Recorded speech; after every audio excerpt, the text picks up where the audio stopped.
Just by eating fruit, the sugar level in the body goes out of control. It is difficult to understand why the sugar level in the body increases due to fruit. Stop eating your fruit the way your doctor told you to. I know that sounds insane coming from someone who spent over 20 years in an endocrinology practice, but stick with me for the next few minutes, because what I'm about to share contradicts almost everything you've been told about fruit and blood sugar.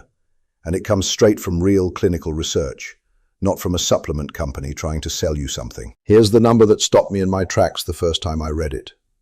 A meta-analysis published in the journal Nutrition, Metabolism and Cardiovascular Diseases pooled together 22 randomized clinical trials and found that people with diabetes who regularly ate blueberries or cranberries dropped their fasting blood glucose by an average of nearly 18 points on the standard scale doctors use to measure blood sugar.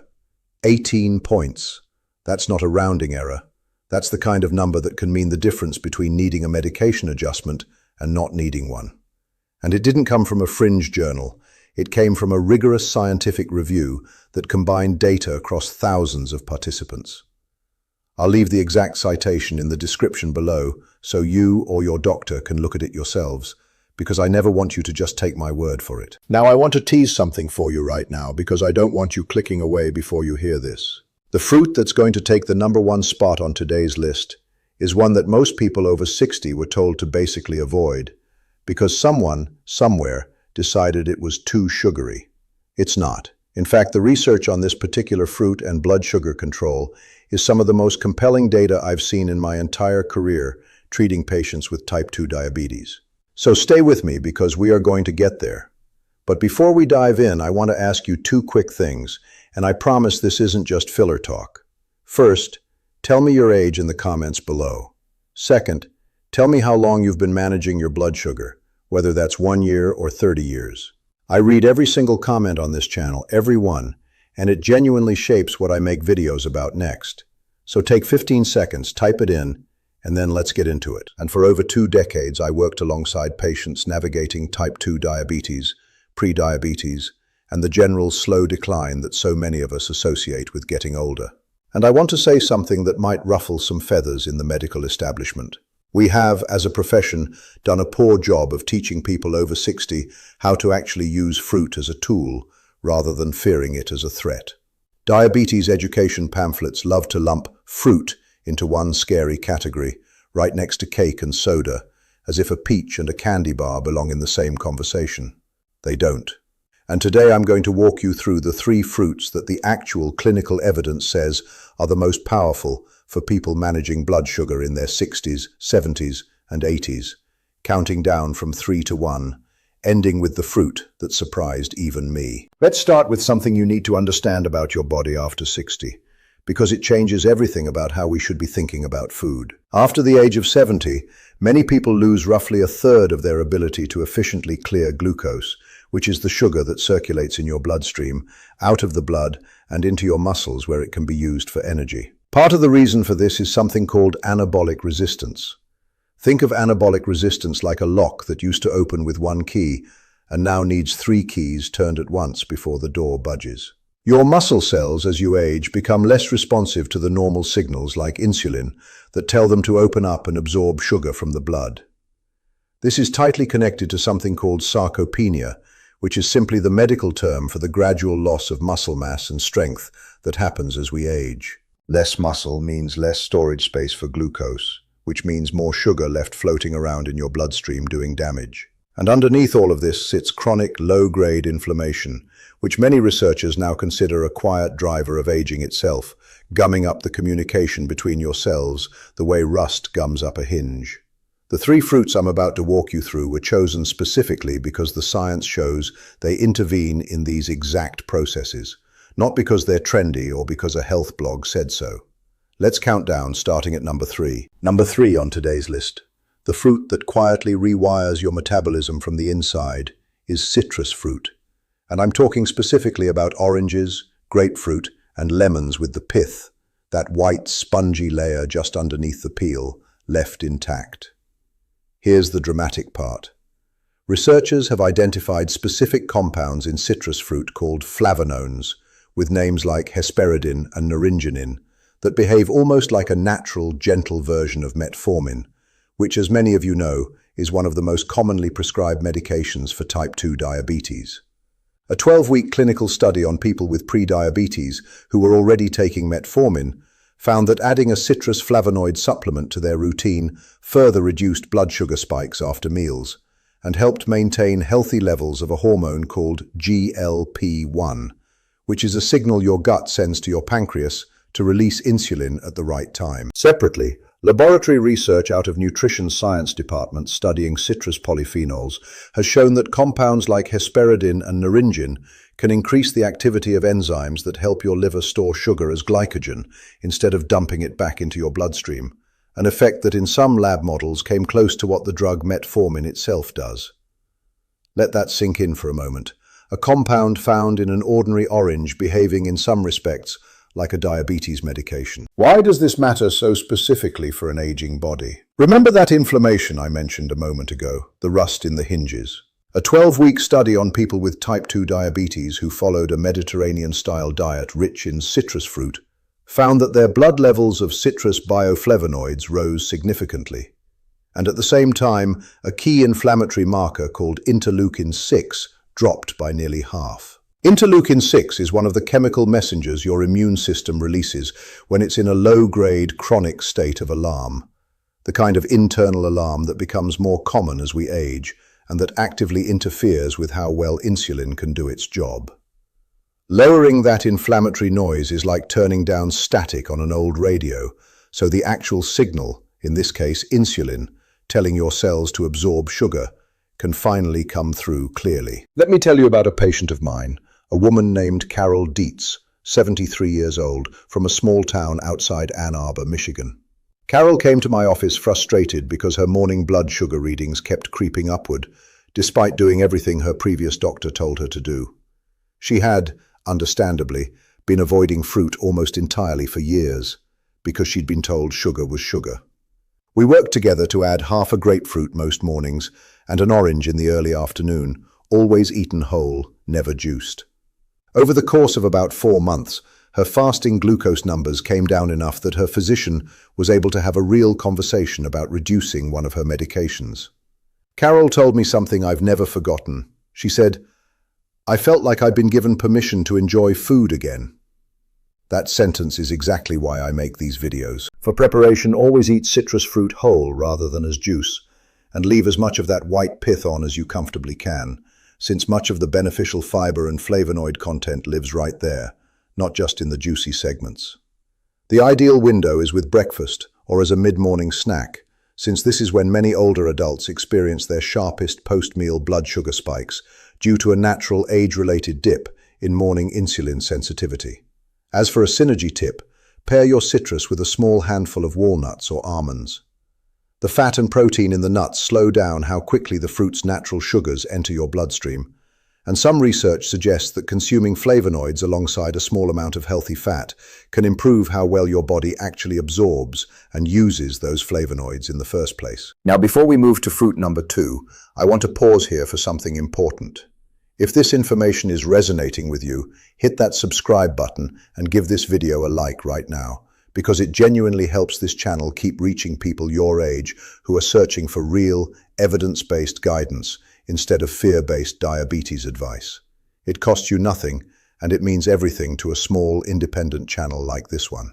All right, let's keep going, because fruit number 2 is where things get really interesting. Fruit number 2 is the apple, and I want to start with a statistic that genuinely surprised researchers at Harvard School of Public Health.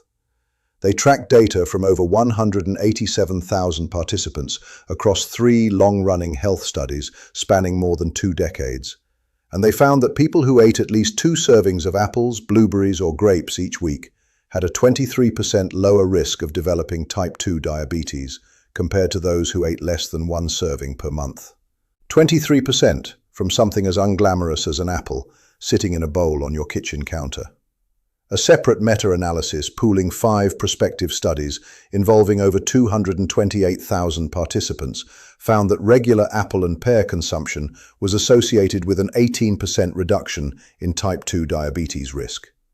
These aren't small pilot studies with a dozen participants. These are massive population-level data sets, and the pattern keeps repeating. Here's why the apple deserves special attention for anyone over 60. Apples are unusually rich in a compound called floridzin, along with pectin, which is a specific type of soluble fiber. Pectin forms a kind of gel in your digestive tract, and I like to think of it as a gentle traffic cop standing in your intestines, slowing the rate at which sugar molecules cross over into your bloodstream. So instead of a flood of glucose arriving all at once, you get a slow, steady stream your aging pancreas can actually keep pace with. This matters enormously because as we age, the beta cells in your pancreas, the ones responsible for producing insulin, become less efficient and less numerous. Asking a diminished workforce of beta cells to handle a sudden sugar flood is like asking 3 tired employees to unload a fully loaded delivery truck by themselves in 10 minutes. It's not going to go well. But if that same truck's cargo trickles in slowly over 2 hours, those same 3 employees can actually manage it without falling behind. That's exactly what the fiber and pectin in an apple do to the sugar it contains. There's also a mitochondrial angle here that I think gets completely ignored in mainstream diabetes advice. Mitochondria are the tiny energy-producing structures inside nearly every cell in your body, and I always describe them to my patients as the power plants of the cell. As we age, mitochondria become less efficient at converting glucose into usable energy, which is part of why so many people in their 70s and 80s report feeling persistently tired, even when their blood sugar numbers look technically fine on paper. Quercetin, an antioxidant compound concentrated heavily in apple peel, has been studied for its ability to support mitochondrial function and reduce oxidative stress, which is essentially cellular wear and tear caused by unstable molecules called free radicals. Protecting those aging power plants is just as important as controlling the glucose numbers themselves, because a cell that can't use energy properly is a cell that struggles, no matter what your blood sugar reading says. I want to share the story of another patient, a retired schoolteacher named Walter Hemsley, 78 years old, living in a quiet suburb outside Tulsa, Oklahoma. Walter had been diagnosed with type 2 diabetes 11 years before I met him, and he told me, almost apologetically, that he genuinely missed eating apples the way he had his whole life, since somewhere along the way, a well-meaning nurse had told him fruit was essentially off-limits. We reintroduced one whole, unpeeled apple daily, eaten in the early afternoon rather than right after a large meal.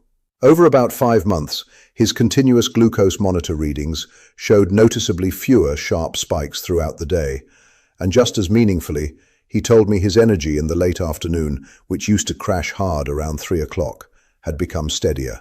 Walter's exact words to me were, "I didn't realize how much I'd shrunk my own life to avoid a piece of fruit." That kind of quiet grief over something as simple as an apple is more common among seniors than most people realize. For preparation, always eat the apple with the skin on, since that's where the majority of the quercetin and a substantial portion of the fiber live. Choose firmer, less sweet varieties like Granny Smith or Braeburn if you're particularly sensitive to blood sugar swings, since they tend to have a somewhat lower glycemic load than very sweet varieties like Fuji or Red Delicious, though both remain reasonable choices. Timing-wise, the early afternoon tends to work beautifully, since this can help blunt the natural blood sugar rise many older adults experience heading into the evening. For a synergy tip, pair your apple with a tablespoon of natural peanut or almond butter. The combination of fat and a bit of protein from the nut butter further slows gastric emptying, meaning your stomach releases its contents into your intestines more gradually, which extends that steady, controlled glucose release even further. Now let's arrive at fruit number 1, the one I teased at the very beginning of this video, because the research here honestly changed how I counsel my own patients.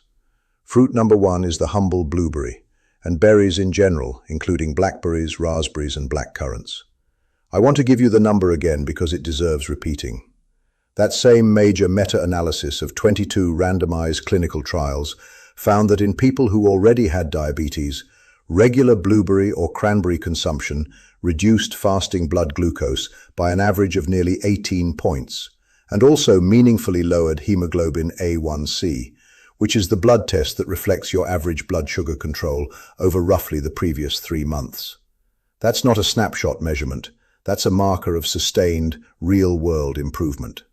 And there's more.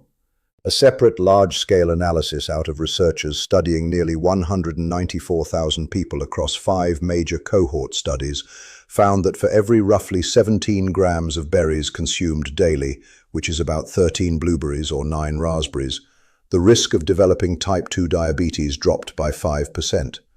And in a long-running Finnish study following middle-aged and older men, those who consumed the most berries had a striking 35% lower risk of developing type 2 diabetes compared to those who ate the fewest. Here's why blueberries specifically seem to punch so far above their weight for aging bodies. Blueberries are exceptionally concentrated in compounds called anthocyanins, which are the pigments responsible for their deep blue-purple color. Anthocyanins appear to work through several mechanisms simultaneously, which is part of why the research keeps turning up such consistently strong results.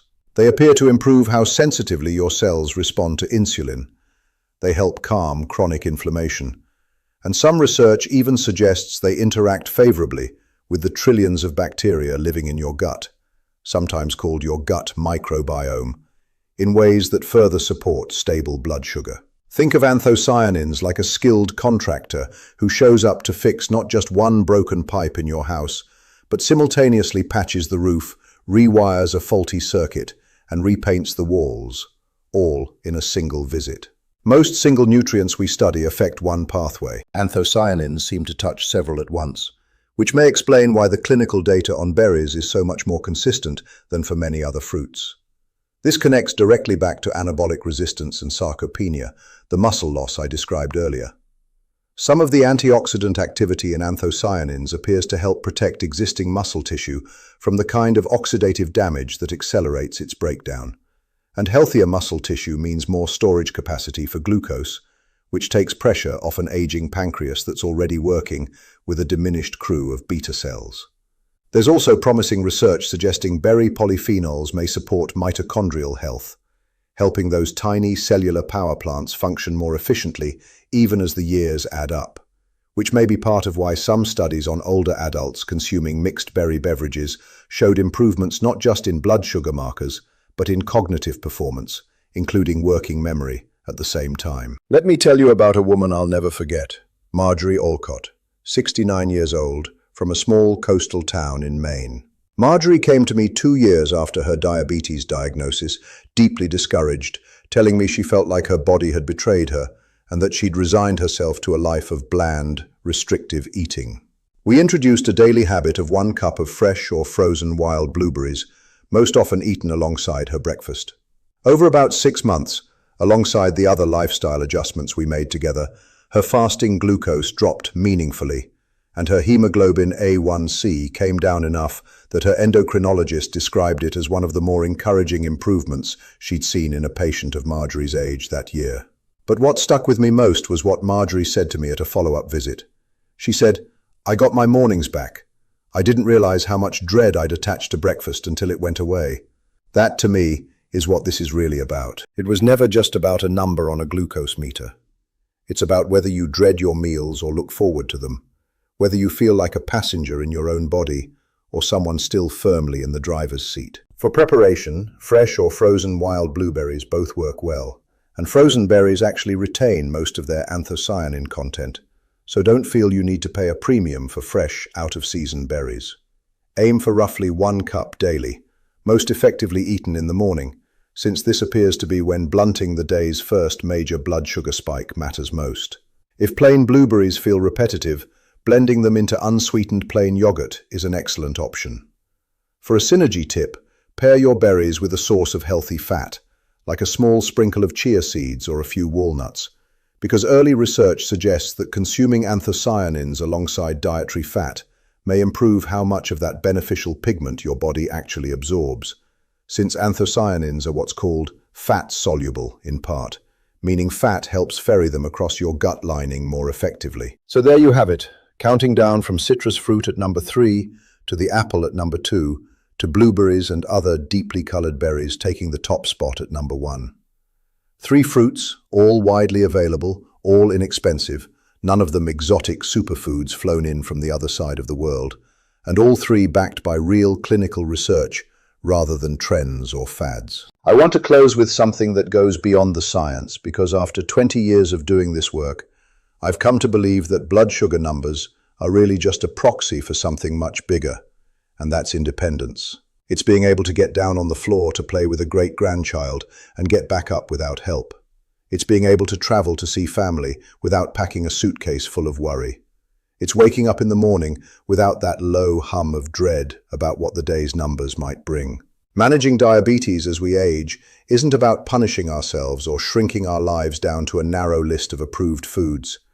It's about giving your body, and specifically your aging muscles, your tired mitochondria, your overworked pancreas, the specific kinds of support the research shows they respond to.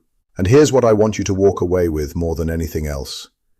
It is never too late to start. Not at 65, not at 75, not at 85. The body you have right now is still capable of remarkable improvement when you give it what it actually needs. If this video helped you see fruit in a new light, do me a favor and subscribe to this channel, because I'm making more videos just like this one, all grounded in real published research, specifically for people navigating health in their 60s, 70s, and beyond. And before you go, I want you to answer one question for me in the comments below, and remember, I read every single one. Which of these 3 fruits are you most excited to add back into your routine? And is there one you were told to avoid for years that you're now rethinking? I'll see you in the next video.